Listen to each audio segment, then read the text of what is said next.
جو اللہ اور قیامت کے دن پر ایمان رکھتا ہے اسے چاہیے کہ اچھی بات منہ سے نکالے یا خاموش رہے۔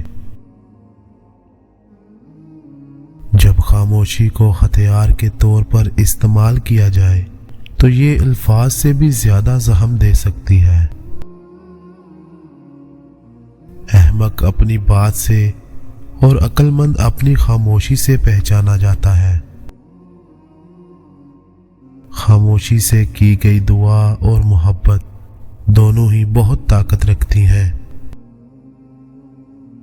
ناراض آدمی کو پیار سے خاموش کرو، بیمار انسان کو نرمی سے خاموش کرو، کنجوس کو سخاوت سے خاموش کرو، جھوٹے کو سچ کے ساتھ خاموش کرو۔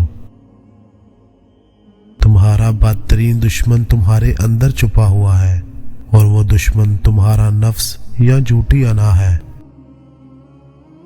اچھے دن آپ کے پاس نہیں آتے، آپ کو ان کے پاس چلنا چاہیے۔ صرف 4 چیزیں آپ کو غریبی سے نکال سکتی ہیں۔ کاہلی چھوڑ دو، لاپرواہی چھوڑ دو، محنت کرو اور سختیاں برداشت کرنا سیکھو۔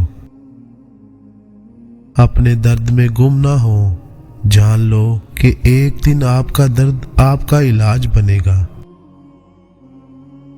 بہت سے عیب جو آپ دوسروں میں دیکھتے ہیں ان میں آپ کی اپنی فطرت جھلکتی ہے۔ پھولوں کے کھیتوں میں بھٹکنے کے لیے دل سے کانٹوں کو نکالنا ضروری ہے۔ خدا نہ تمہاری صورت اور نہ تمہارے اعمال کو دیکھتا ہے بلکہ تمہارے دل کو دیکھتا ہے۔ آئیے ان تمام چالاک لوگوں سے دور ہو جائیں جو صرف وہی کہتے ہیں جو ہمارا دل چاہتا ہے۔ جلد تجربہ کار ہونے کے لیے ایک اصول یاد رکھیں، زبان بند رکھیں، آنکھیں اور کان ہمیشہ کھلے رکھیں۔ انسان سے محبت وہی کر سکتا ہے جس پر خدا مہربان ہو۔ اللہ کے ہر کام میں مصلحت پوشیدہ ہوتی ہے، اس لیے اللہ کی رضا میں راضی رہیں اور صبر کریں۔ آئینے کو حقیقت نہ سمجھو، تمہاری اصل تصویر تمہارے دل میں ہے۔ سفر سے نکلتے وقت ان لوگوں سے مشورہ نہ لیں جو کبھی گھر سے باہر نہیں گئے ہیں۔